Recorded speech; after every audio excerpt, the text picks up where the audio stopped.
And we're back again. Welcome back to the Healthy with Heartland podcast. I am your host, Justin Freistadt. I am with my co-hosts, Simon and Shannon, also our creative directors. We have a very, very, very special guest as well today, Dr. Keith Bernardo. He is a PhD in clinical psychology. He's going to drop so much knowledge, going to help us with mental health in the pandemic. But before we get to that, I'm going to send it over to Simon and Shannon for some announcements. All right. Thanks for joining us, Heartland family, and bearing with us. If you're not already, make sure you're following us on Facebook. Make sure to check out our YouTube channel so you can see all of the podcast recaps, as well as our Instagram page so you can see all of our delicious food photos. Of course, at the end of the episode, make sure that you are tuning in all the way to the end. Make sure to tag a friend and share the podcast for a chance to win our awesome giveaway. If you are a Heartland customer, our reorder special for this month is going to be a crockpot dinner bundle. So definitely take advantage of that. In terms of Valentine's Day, we know we have that coming up. We're going to do some awesome giveaways, so stay tuned on the Facebook and the Instagram page to find out how you can win. Speaking of Valentine's Day, at Barrow Vineyards, Heartland Foods is going to be pairing with them for a special event on the 13th, the day before Valentine's Day, so make sure to check that out on their website or on our Kat and Lindsay page. Also, Stephanie and Todd are professional partners. We have an awesome gift for you if you're a Heartland customer, so make sure to check out heartlandfoods.com/try-Miller method. And of course, tune in every week, 9:30 a.m. for our podcast so you can win. We have some awesome people, some of our partners, and some great content for you folks to tune into. And with that, I'll pass it back over to Justin. All right, so Keith, why don't you just give us the lay of the land? What is the climate like? You know, you've been in this profession for a long time, and things have changed so much over the past year, and all of us are dealing with it in different ways. So what's kind of going on out there as far as mental health and everybody getting through this? And just give us the lay of the land. Yeah. Well, first, I want to thank you for having me.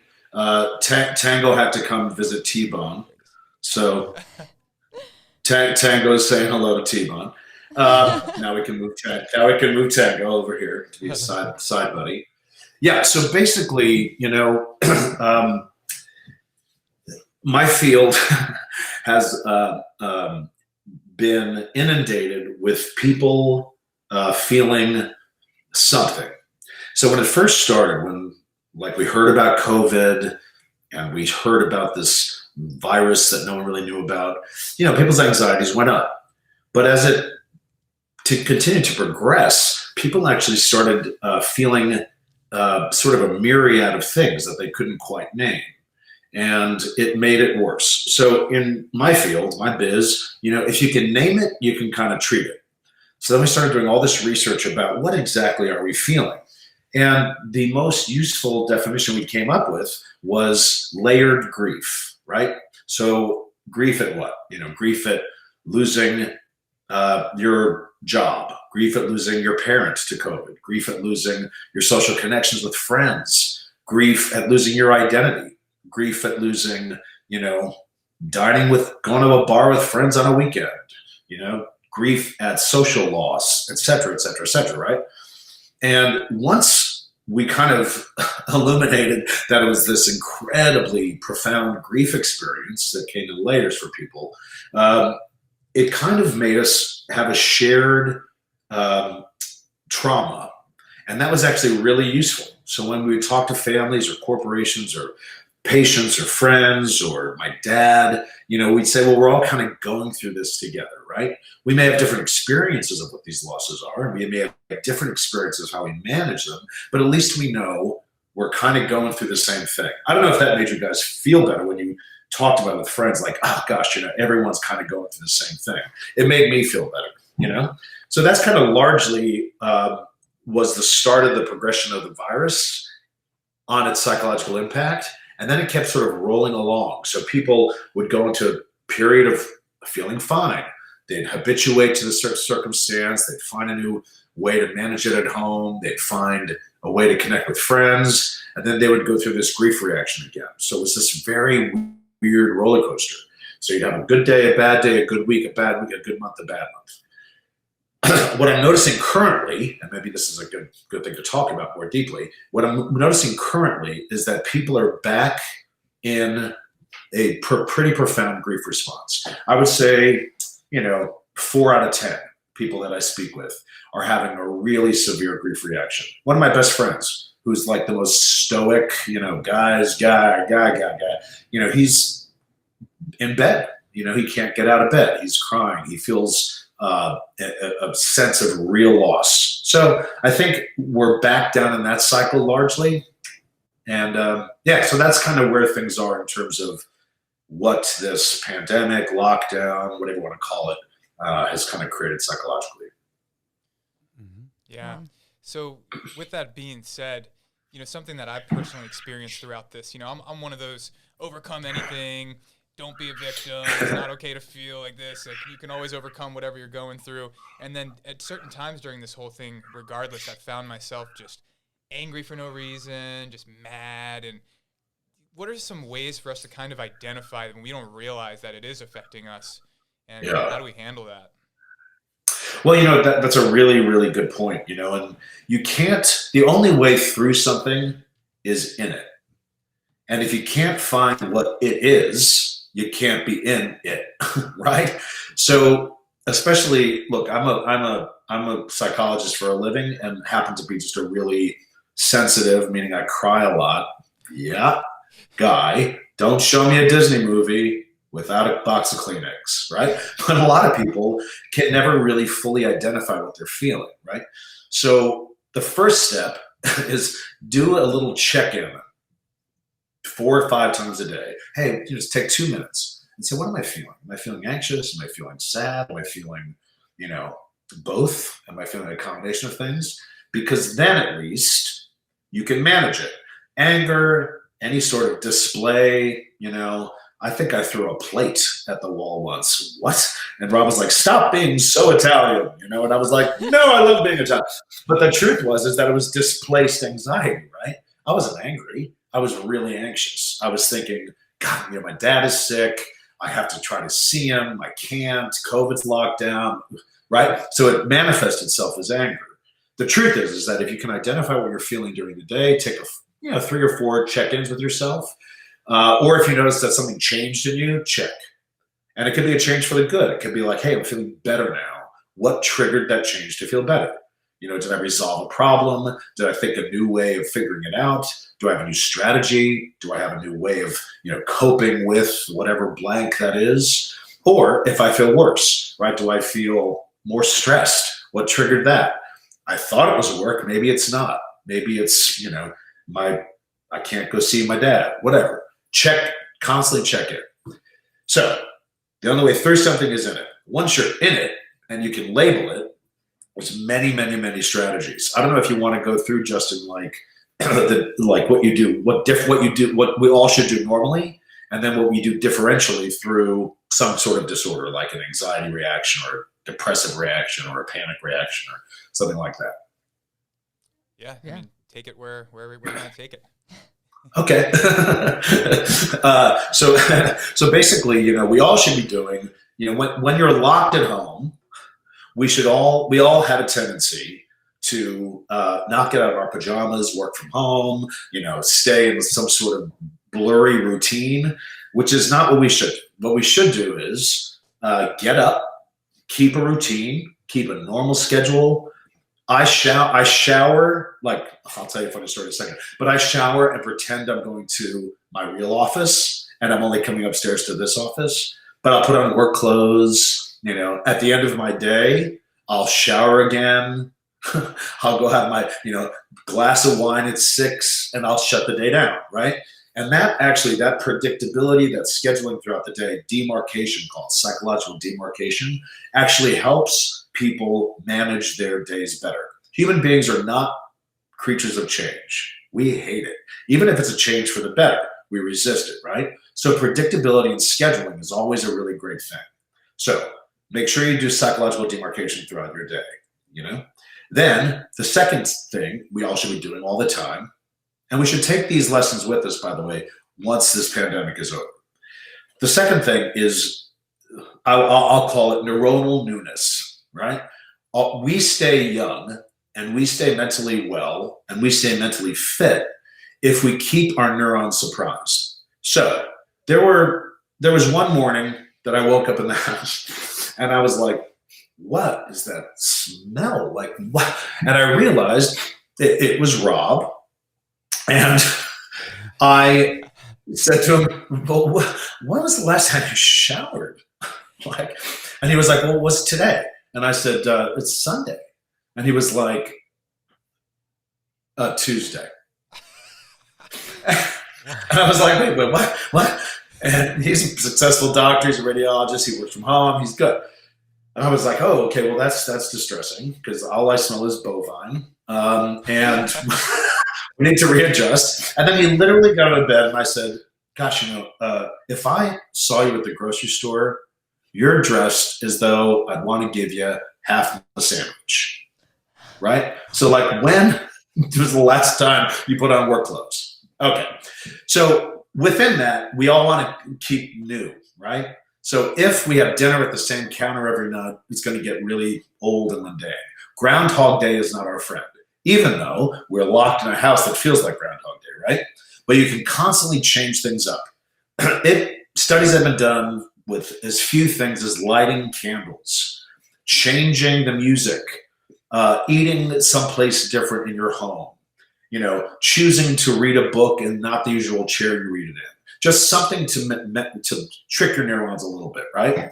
If you're if you have a yard and the weather's nice, picnic. If you have, if you're an extrovert like I am, you're craving social connections, have a happy hour with people over Zoom, constantly change it up, right? So demarcation, neuronal newness, and then a stable that we should always keep in mind is, how am I staying in touch with myself? Now, this can get really twee sounding and like, let's cut to the Oprah network. But it's true. We have to stay in touch with who we are as a human being, right? Comes in many forms. I meditate. I use this little core meditation trainer. See this little handy thing? I use this every morning. It teaches me how to breathe. So I keep box breath breathing like the Navy SEALs do. It anchors me so I can meditate. Meditation for people means a whole lot of different things. I don't gong a Buddhist bong, a little gong thing. Don't do that. Don't light incense. I don't see my third chakra. All I do is try to calm down and get on my breath. Now, the minute you get on your breath, you will notice that you never do get on your breath, right? We breathe. It's back brain function. We breathe, just breathing. You never really realize you're breathing until you stop breathing, right? Unless you meditate. Getting on your breath, I would encourage, while I'm blabbing away, just do it now. Just do 6 counts in, 10 counts out, right? And watch the difference in the physiology, not necessarily the psychology of your body. Your physiologic stance will change your psychological one. Matter of fact, human beings don't think they're drowning because of a lack of oxygen. They think they're drowning because of too much carbon dioxide, right? So if you're in an anxious state, breathe, exhale longer than you inhale. And it'll tell your physiology, I'm good. I'm not going to die. I'm living. Everything's good, right? Wow. So throughout the day, it's pretty neat, right? So why that is relevant is what we mentioned earlier, that if you can't name it, you can't get in it. And the only way through it is in it, right? So meditating, finding 5-10 minutes, maybe twice a day to start, it absolutely changes how you see yourself, how you manage your own internal emotional state, what you recognize about yourself that you may not have recognized before. And it profoundly changes the physiological profile of your little brain. Your cortisol drops down, your serotonin goes up, which are good things. Cortisol is the stress hormone. Cortisol, when elevated, is not only feels terrible, but chronic elevations of cortisol is actually really harmful. Chronic elevations of cortisol are what cause us many sort of disease processes, right? Serotonin is the feel-good neurotransmitter, right? Ooh, I feel happy today. Your cortisol and your serotonin are not necessarily correlated. I could have high cortisol and high serotonin, but not usually. So if we tune in, know who we are, see what's going on in our lives, we will do a few things less. You'll kick the dog less, right? You'll project less, right? Sorry. You'll understand. Yeah, sorry, T-Bone. Tango. Watch it. You'll get a handle on where your strengths are. Not only if you're feeling vulnerable in a particular way, you'll get a handle on how I can cope, right? What strategies and tools do I have right now that I can employ that'll help not only me, but my family, and my family understand me, okay? And then I would say the final thing is, who are you? Like, I'm, introversion versus extroversion is kind of old school terms, Now we say situational extroversion or situational introversion, right? If you open your dictionary to extroversion, you'll see a picture of me, right? 100%. Full stop. 100%. Matter of fact, when I first met Justin, he was like, who is this guy and what does he want? Oof, I come across really strong, right? But I am great very for a big personality like me, because I just like to ask some questions and listen. Right. Yeah, but I am without a doubt 100% extrovert, situationally, personologically, etc. Right? The truth is that those terms mean, how do I derive energy from my world? Right? Now, I have a friend who's a situational extrovert. No one's better at a party. No one's better at a cocktail hour, but craves introversion to recharge, right? That's a situational extrovert. So know who you are, because that changes how you deal with it when you can't connect in a way that you normally do. Do you know what I mean? Yeah. Well, thank you for that, because now I know I'm a situational extrovert. I can turn. That's true. I prefer to recharge and I actually like to be alone, right? Yeah, that's right. And then, so that why that's useful for you, Justin, is you will find that your extroversion, or the way you engage broadly externally, will change once you recharge it through what you need, introverted activities, right? Absolutely. So one thing I want to ask you about, sorry to jump in. I just want to give a couple of shout outs. We have a bunch of people commenting and interacting with us. So I just want to say hi to Amber, Elena, Elle's watching, David, Kathy. Thank you all for watching. Make sure to put any questions for Dr. Bernardo in the comments, and we appreciate you guys tuning in. Sorry, Justin, go ahead. Yeah, no worries. Yeah, so I was listening to a podcast yesterday, just very interesting, about blue zones, these areas of the world where certain communities, their health span and their lifespan are very well connected, basically meaning that they not only live a long time, but they're healthy into those later years. And the common things, obviously, yes, they ate well, they exercised well, but the number one differentiating factor that they were studying was all of these communities had a deep sense of community, lots of interaction between the people in that community, and that was the one thing that they, I guess, saw that really created longevity. So maybe you could speak to how being connected with people and being parts of communities actually does increase your longevity, and how that's positive for us. Okay, that was. I'm so glad you brought that up, because that brought up two things for me. One, I'll talk about what you want to talk about right now. But the second thing I think we should talk about is, it's the great triad, right? It's not just mind. It's not just body. It's not just spiritual connection. They all work in tandem. If, for example, I'll get to that in a second. Human connection is where it's always been for me. I was an incredibly precocious child, let's just say it. And throughout my time, I really understood that where I got my passion for life was through other people, right? So I decided to start studying it. I went to Columbia University. I studied in the doctoral program there first, in the Department of Organization and Leadership. And my research was about, how do people connect with each other at work? How do we augment it? And those people, they can't connect at work. Why? What are the factors that contribute to this kind of sense of disconnection, which usually produce poorer performance, more attrition, greater disharmony, greater sadness, less work, optimism, right? Bad fit, all that stuff. So you want to make those people feel better. And it doesn't matter if you're situationally introverted, situationally extroverted, full on intro, full on extro, it doesn't matter. So then I decided, well, where does it start, right? And this is where, people will go, oh gosh, time to go at a cocktail party when I start talking about this. So if it gets like really boring, just go, nah. So, but where it began for me is all the way back to maternal fetal origins, right? How does a mother conceive of the fetus that's in her body?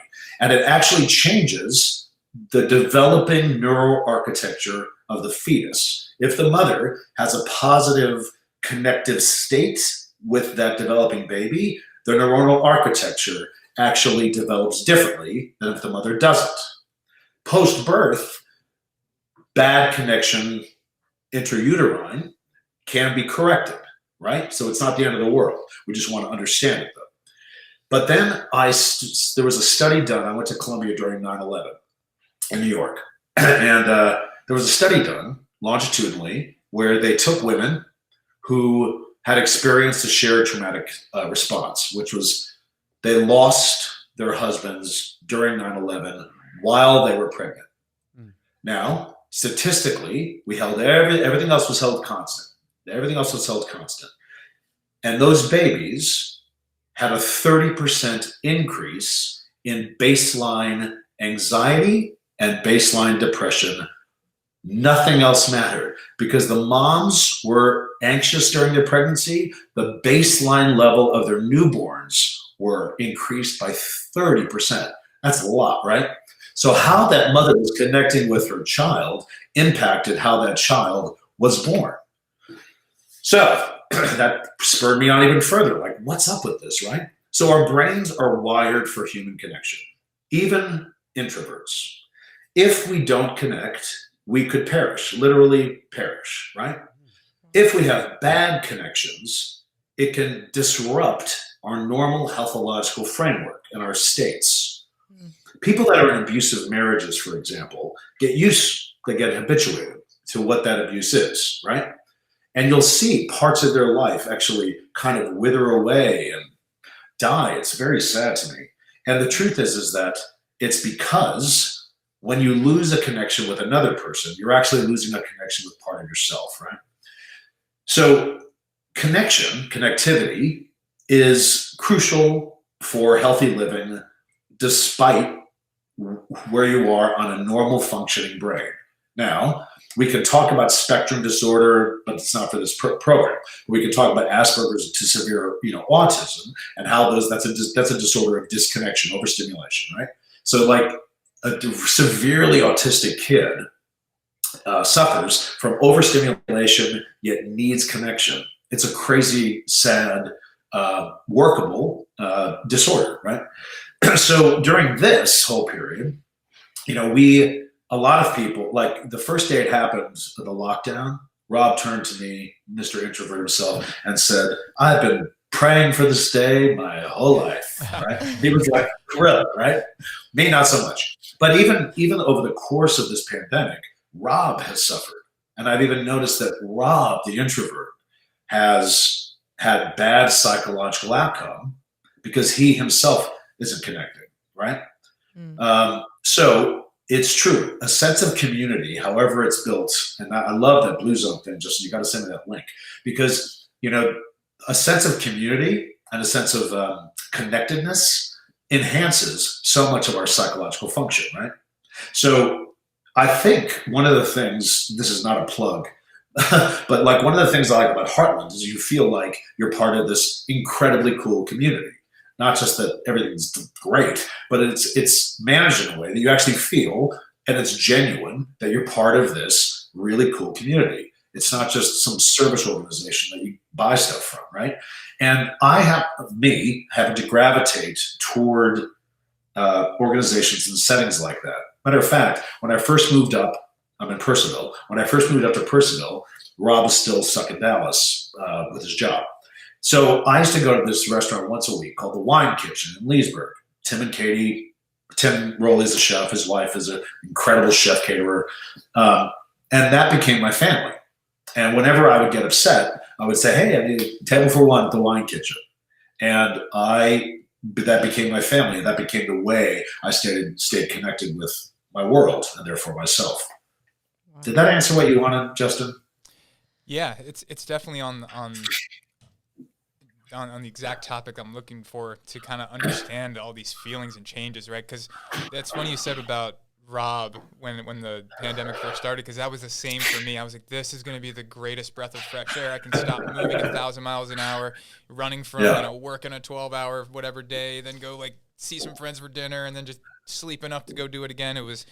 I loved it. I really did. And then it started to fatigue, and I think I wasn't really aware of that, if that makes sense. Yeah, well, habituation is a really amazing psychological phenomenon. Habituation means, something happens and you fight it, and then you fight it less, and all of a sudden you get used to it, right? There's a phenomenon in psychology called learned helplessness. They could never do this study today, thank God, because it dealt with dogs, and they tortured these poor dogs. They had a cage. One part was electrocuted, one part wasn't. There was a divider. The dog got electrocuted. He would jump over to the non-electrocuted part, right? But they kept doing it. And then they removed the divider. And guess what? The dog stayed on the electrocuted part of the cage because he learned to be helpless. Learned helplessness, right? Isn't that amazing? Even though he could easily walk 2 feet over to non-electrocution, he chose to stay electrocuted because he learned to be helpless. That is an incredibly phenomenal unconscious process that we all should be getting aware of in ourselves. Like, what have I inured to? What have I habituated to? What have I become kind of what's okay now that wasn't okay, right? Like, what have I had to make adjustments in that have somehow eaten away at me a bit, right? And I think that's what you're referring to, Justin. I think, your sense of, the habituation to a phenomenon suddenly gets you, and it can come out in many ways. Anger, frustration, further disconnect. You could be, you can notice slight shifts in mood. You can, by the way, if you notice a change in your mood from a positive one to a depressive one, and it's lasts 2 weeks, call a mental health professional, because that's when your brain sort of adapts to the new depressive state, and we don't want you to have a clinical depression. Okay, private message me, whatever. We'll get you the right help. Okay, so I think that's the truth, right? So like even with Rob, he was like, greatest day of my life, never have to see. I got him a T-shirt once that said, "People, not a big fan." Right, that's Rob, and right. So, but even he was like, "Hey, when can we go back to the Wine Kitchen? Like, when can we go see friends?" So, yeah, I think that's right, Justin. Yeah, so let's shift gears a little bit here in the spirit of food, since that's what we do. Can you talk a little bit about the connection between food and mental health and how diet affects your mental health? Yes. So, don't forget, food really is medicine. It's true. We put toxic things in our body. I love my wine, man. It's not that great for you, right? But I notice and it could be, I don't know what the chicken and egg is for people, but I notice that if I get depressed or if I'm in this constant state of anxiety, my dietary kindness to my body changes. And Pringles is on the menu, right? It's true. That's my go-to, Pringles, right? I'll just eat jars of Pringles. And I will notice that too impacts what I'm feeling. Why? Nutrients, how your body processes food. If there's artificial ingredients, by the way, in food, your body processes it differently. Your body is not an unlimited source of energy. your body has capacity for anergic stance. We call it allostatic load, right? So if your body reaches allostatic load tipping point, guess what? Your body will shut down.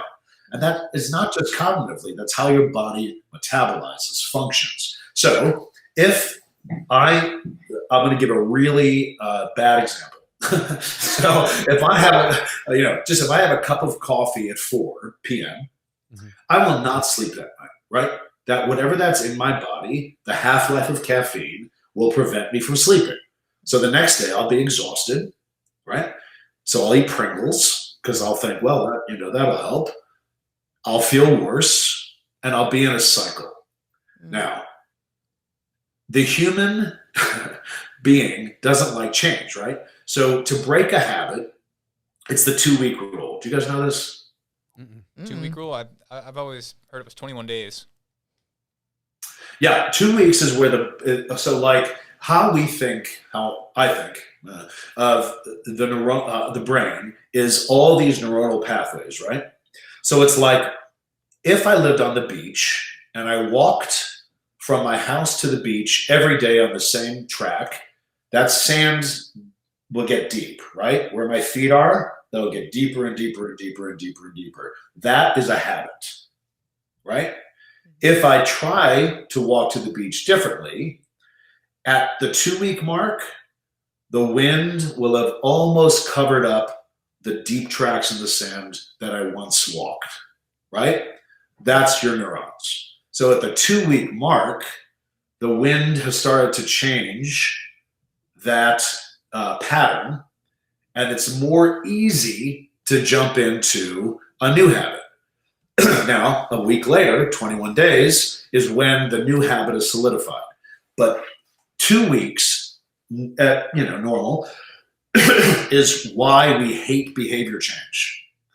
If you can get through 2 weeks, if you can eat healthily for 2 weeks, Keith Bernardo, and give up the Pringles, you will notice it's much easier to engage that behavior going forward, right? So if I decide that the Pringles cycle that I'm on, hey, we just coined something, the Pringles cycle, hashtag Pringles cycle. So if I can break that Pringles cycle and get back on high quality proteins, vegetables, fresh greens, water, I will affect cognitive change. Not only will I affect cognitive change, I will feel better about myself, which will feed behavioral change. Do you see what I mean? So how your mind, body, and don't forget spirit, like whatever you want to call spirit. I call it, I use a Jungian term for spirit. So we have a capital S self, who Keith really is. And then we have all these little S cells called introjects that we think we are, who we think we are, that we're not. So for the longest time, my Aunt Mary said, my dad's sister, you're so stupid, right? So I believed I was really stupid for a long time. Even when I was in my PhD, I thought, oh, they're going to find out, man. I'm so stupid. And then I realized that's what she told me. That's not who I am. And it impacts how you behave in life. So if you're going to, let's just talk food. If you notice why you eat something, not just that you eat something. So why I eat Pringles, what triggers that, why does it feel a particular way to me, is when I can go, I can control that. That which is unconscious, we are enslaved to. That which is conscious, we can control. How do we get conscious? We tune in, right? So if I want to get off the Pringles cycle, I will tune in. Why? What prompts that? Is it a behavioral thing? Do I like the crunch? Does it feel satisfying?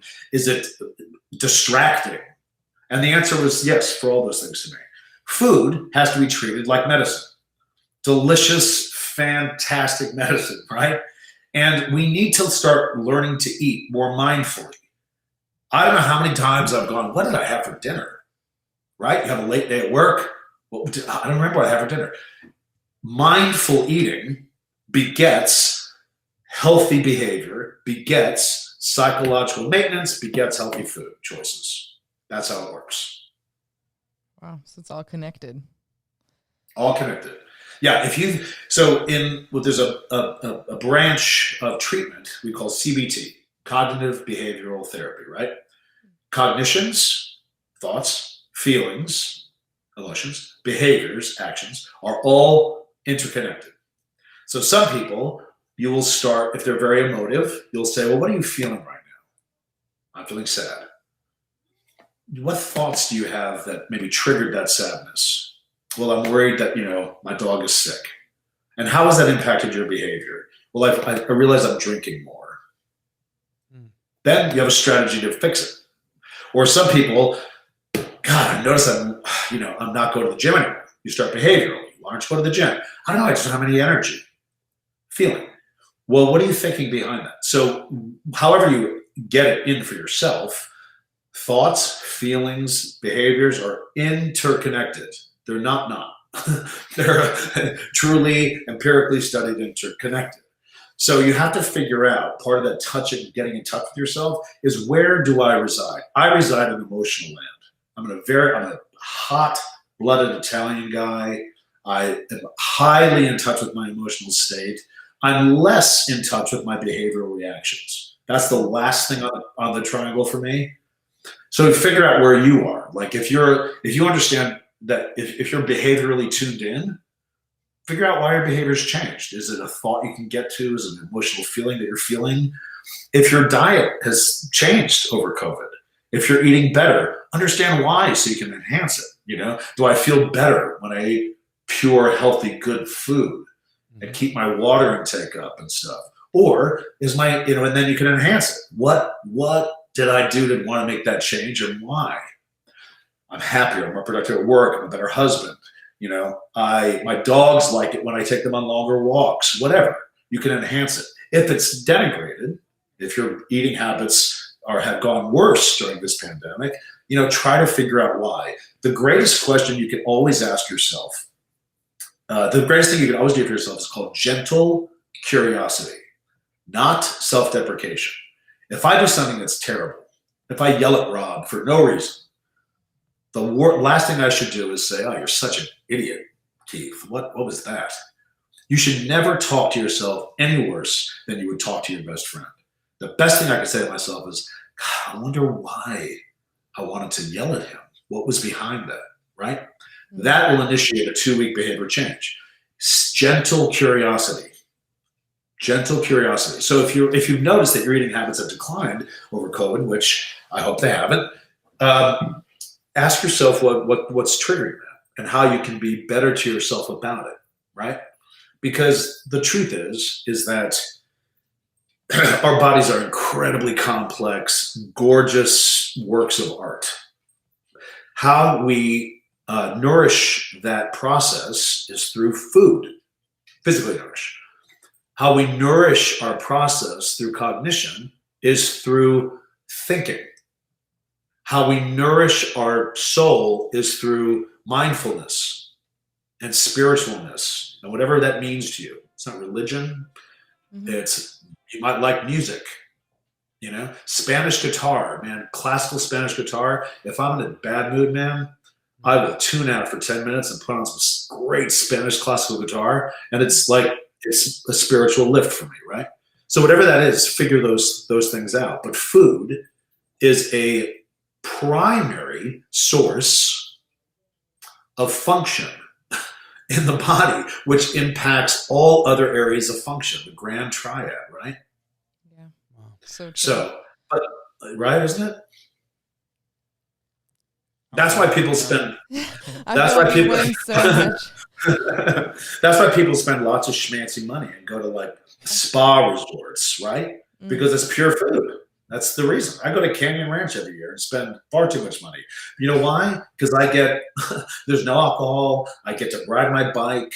I spiritually connect, and I nourish my body with whole foods. And you feel like $1 million different. By the way, food impact is one of the biggest impactors of sleep. Did you know that? Like what you eat and how you metabolize it and how enzymatically your system works enhances or not your sleep. And sleep is everything. Sleep resets the emotional clock. Sleep resets, your physiology. Sleep is a mystery, but we know that without it, bad. With it, good function, right? And food has a direct impact on how one sleeps, right? Plus, let's talk about obesity. Big problem in America. You know what? The two kinds of worst fat, belly fat for men and, hip fat for women. Those are directly correlated with bad outcomes in heart health, right? Yep. If you notice, processed foods have hidden calories and, I don't know what that third chemical is, but gosh, it tastes good, whatever, right? But you've just wasted, a good caloric chunk of your day eating a tube of Pringles, right? When I could be eating a gorgeous piece of salmon that, I took the time to mindfully prepare and mindfully eat.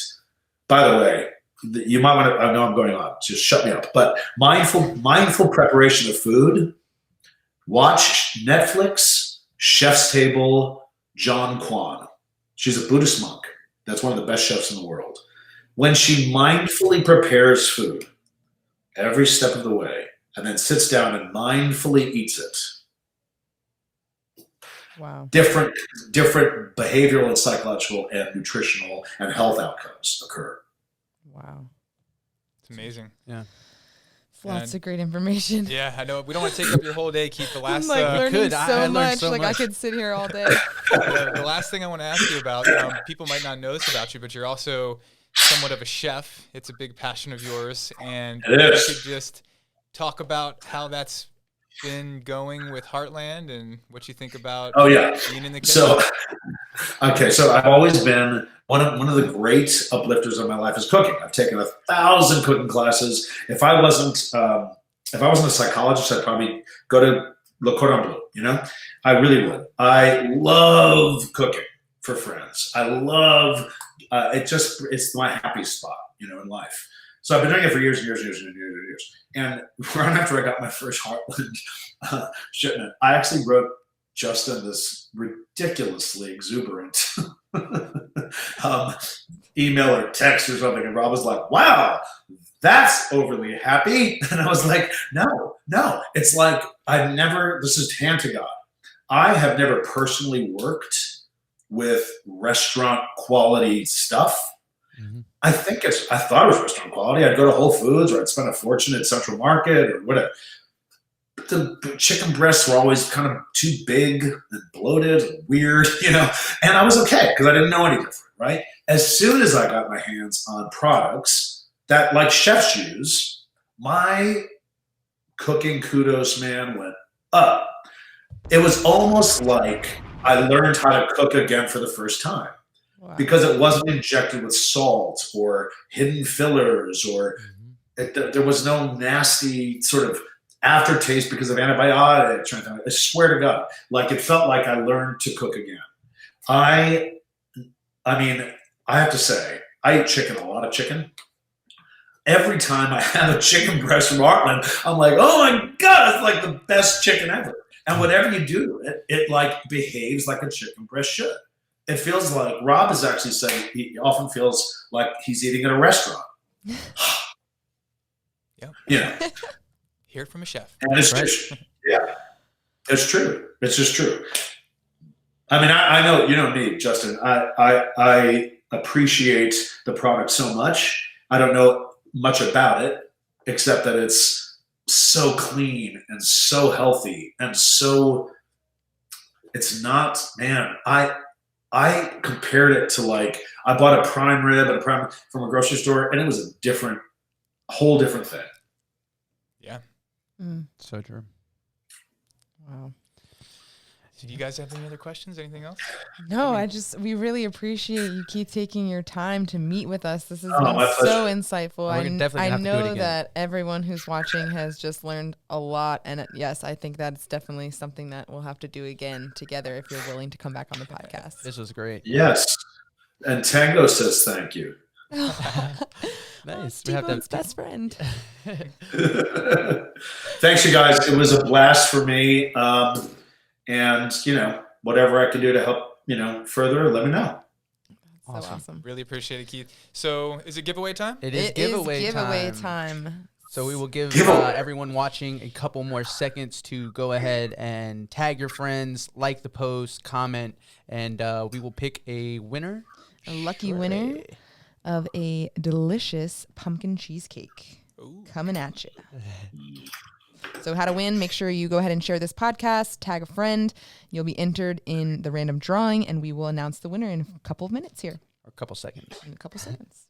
How many seconds? Drum roll. Drum roll. Got that auto generator going? That's right. Here we go. All right, let's see. Dun, dun, dun, dun, dun, dun. And the winner is Yolanda. Yay! Awesome. Yolanda, thanks for tuning in. Thank you, everyone, for tuning in. This was probably one of the best episodes that we've ever had on the podcast. We are looking forward to many more. We want to again thank Dr. Keith Bernardo for joining us. It's been such a pleasure not only to meet you in person. I know we've gone back and forth a few times, but it was such a pleasure to meet you and hear about everything that we talked about today. And you obviously have a huge knowledge on all of the subjects that we spoke of, and I know that I learned a lot. So I'm glad. Well, thank you guys. I had a blast. Awesome. Thank you guys so much for watching. And with that, Justin, I think you can send us off. All right. Thanks again, Heartland family. Thanks, Keith. I'll see you soon, probably in the gym, whenever we get back to normal here. Yeah. And with that being said, stay healthy with Heartland.